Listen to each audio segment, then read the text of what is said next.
Based on a true story, a neglected woman is abducted by a wanted criminal, and she must use her astute observation skills to outsmart her tormentor. LisaMcvey, a struggling teenager, lives in Florida with Diane Martin, her grandmother, and Diane's boyfriend Morris. She earns money by working at a donut shop, then purposefully goes home late to avoid her grandmother's boyfriend. However, most nights, the man enters her room and defiles her. Hopeless in her situation, she writes a goodbye letter when Diane calls her to the kitchen to take a phone call from her sister Lori. Aware of her sister's situation, Lori promises to convince their mother Betty to bring her back to live with them. However, the mother won't let that happen because it was her plan to have Lisa live with Diane. Later, the teen works a double shift until the early hours of the morning. As she's about to head home, Ed, the donut shop owner, hands her her paycheck. Lisa thanks the man for taking a chance and giving her a job. After saying their goodbyes, she rides her bike and dreads what Morris is about to do to her when she gets home. Suddenly, a car passes by, makes a U-turn, and stops in the middle of the road. As the teen passes the corner,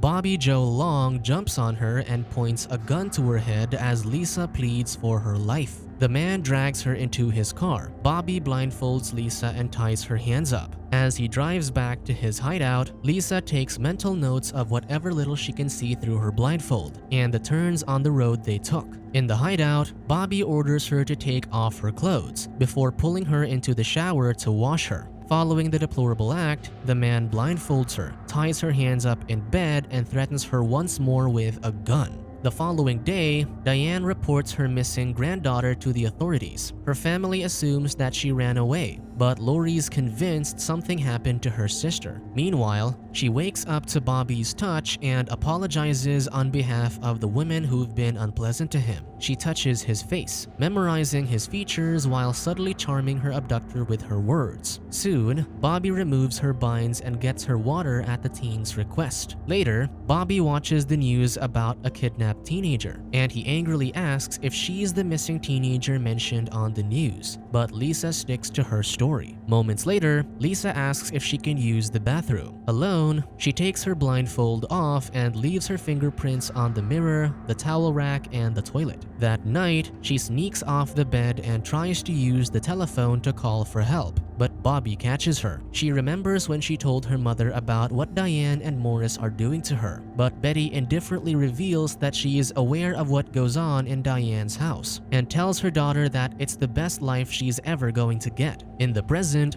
the victim tells Bobby that she was just trying to call her dad, who's ill and dependent on her. She charmingly tells the man that he reminds her of her father. Later, the teen sneakily leaves strands of her hair on her hairpin and places it under the bed before the man returns. As she lovingly caresses his hair, Lisa tells him he should let her go because her father needs her. Gaining his trust, Bobby admits that he likes talking to her. Meanwhile, Lori gazes upon a photograph of her sister as her mother sleeps on the couch, seemingly indifferent to her missing daughter. After seeing another news report of the authorities' pursuit, Bobby panics and ties Lisa with a rope, planning to get rid of her. While Bobby stops at a gasoline station to fill his tank, Lisa bites her finger to make it bleed and wipes it on the car seat. Later, they reach a secluded area and Bobby drags her by a tree, intending to kill her. However, after hearing Lisa beg for her life, the man unties the ropes and instructs her to tell the cops that he's black, muscular, and short. Finally, the criminal leaves the victim all alone, crying in relief as she removes her blindfold. She runs as fast as she can to safety, in case Bobby changes his mind about letting her go. Eventually, Lisa reaches her grandmother's house, which surprises the two adults. She tells them she was kidnapped and taken advantage of, but neither believes her, convinced she made it up. Diane calls Officer Lopez to report her granddaughter's return. Lopez tells the older woman that they need to interview the teenager. Fearing that Lisa might divulge the details of her life under her care, Diane warns her not to say anything foolish. The next day, the cops take her to the police station, and she recounts what she endured in the past few days. However, Officer Lopez doubts her statement because she has no bruises on her arms. Lisa explains that she simply followed the abductor's orders so he wouldn't hurt her.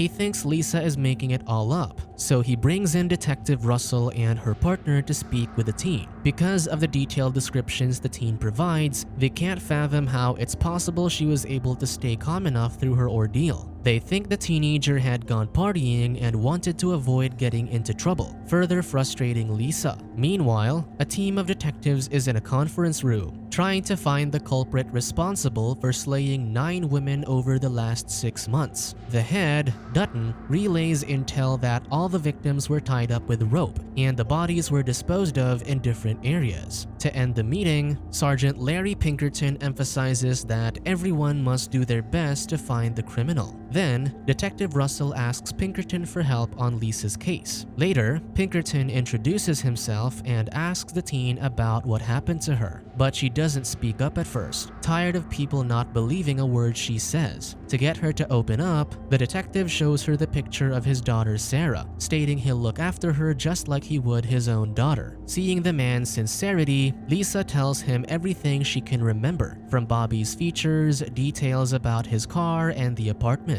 She also says he has a pair of shoes with a kangaroo logo. Convinced, the detective acknowledges that she's telling the truth, because the detailed information she provided isn't something you can make up, and orders Russell to get the teen changed as they need her clothes for evidence. Later, the police call Lori to tell her what happened to Lisa. She relays the news to Betty, who nonchalantly brushes off Lisa's claims as fabrications, so Lori walks out in disbelief. Meanwhile, Pinkerton calls Morris to get permission for Lisa's hypnosis, claiming the procedure might unlock the teen's repressed memories. However, the man refuses and demands to know when they'll release the teen so she can return home to do her chores. Pinkerton senses something amiss with his interaction with Morris, so he asks Lisa about her home situation. She divulges that Morris takes advantage of her, so the detective has the man arrested, removes Lisa from Diane's care, and moves her to a temporary home with one of his sergeants, McKinley. At the task force meeting, the results from the analysis of victims' clothes reveal the same nylon rug fabric.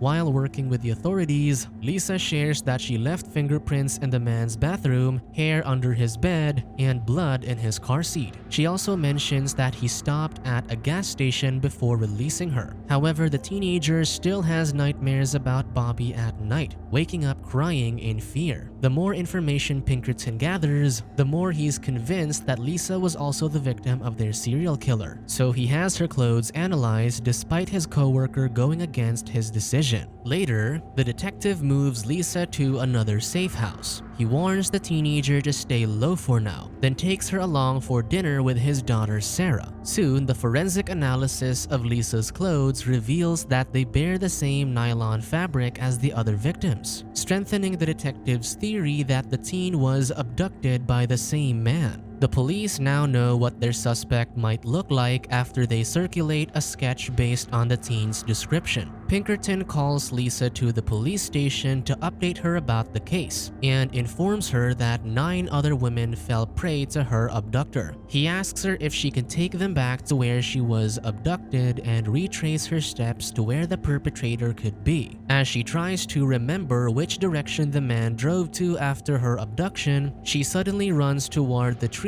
where the man released her. With this information, the police set up a 2-mile radius to search the area. While rifling through the surveillance camera pictures from gas stations in the area, he notices a suspicious-looking man that fits Lisa's description. Concurrently, Detective Charlie Wolf spots a car similar to the teenager's description driving by the red light district and sees the driver speaking to some courtesans. To not raise suspicion, Wolf says there was a jewelry store robbery at the West End and that the man's car matches the suspect's. The detective asks Bobby if he can take a picture of him and his car to show the shop owner so they can rule him out, and the man obliges. After taking photographs, the detective thanks the man and Bobby drives off. The cop then reports that he thinks he found the suspect. Meanwhile, Lisa has a nightmare of Bobby attacking her, but Pinkerton wakes her gently and assures her that she's safe in the police station. Later, the detectives lay out 2 rows of suspects' pictures for Lisa to review. Taking her time, the teenager compares their features to the face she touched. Then she confidently points at Bobby's picture and tells them that he's the kidnapper. That night, the authorities surround Bobby as he walks out of a convenience store. They force the criminal to his knees and cuff him. The police also confiscate his car when a cop sees the bloodstain on the seat. They then enter his apartment where Pinkerton sees the green carpet with a nylon fabric. The forensic team finds Lisa's hairpin in the bedroom and her fingerprints in his bathroom. Pinkerton also sees a pair of shoes with a kangaroo logo that the teenager mentioned. In the interrogation room, Dutton shows Bobby the pictures of his victims, and the criminal says they only caught him because he let Lisa go. He describes the teenager as unique and that he fell for her charm, which was why he released her. The detectives behind the one-way mirror listen to and record his every word. Later, the detective wakes Lisa and delivers the good news that the police captured her abductor. Hearing his words, Lisa expresses her guilt because she survived while his other victims didn't. However, the detective comforts her by saying that they stopped the criminal from hurting even more people. The man adds that she managed to accomplish in a few days what the police couldn't in 6 months, and praises her as a hero. The teenager breaks down and then receives a round of applause from the officers. Soon she calls Lori, who's been worried sick about her. Betty, who overhears the conversation, continues to be indifferent toward her traumatized child. Before ending the call, Lisa thanks her sister for caring about her. Days later, Pinkerton assists her move from the safe house and offers a place in his home. The teenager politely declines by telling him that he needs a break from his job. Moments later, her Aunt Carol and Uncle Jim arrive and rush to hug Lisa. The couple apologizes because they had no idea what was happening to her under her grandmother's care. Afterward, Lisa hugs the detective and thanks him for believing her, but the man insists that the authorities owe her for helping in the case. Eventually, the teenager sends a letter to her mother telling her that she now has a good life, one that Betty told her she'd never have. Later, it's revealed that Lisa lived with her aunt, uncle, and Lori for many years. Then she became a sheriff's deputy, concentrating on work related to protecting women and children. She remains close friends with Pinkerton, who still refers to her as his #1 hero, while Bobby Joe Long is still incarcerated for all the crimes he committed. Subscribe to watch more videos like this, turn on notifications and leave a like to help the channel out. Thank you for watching.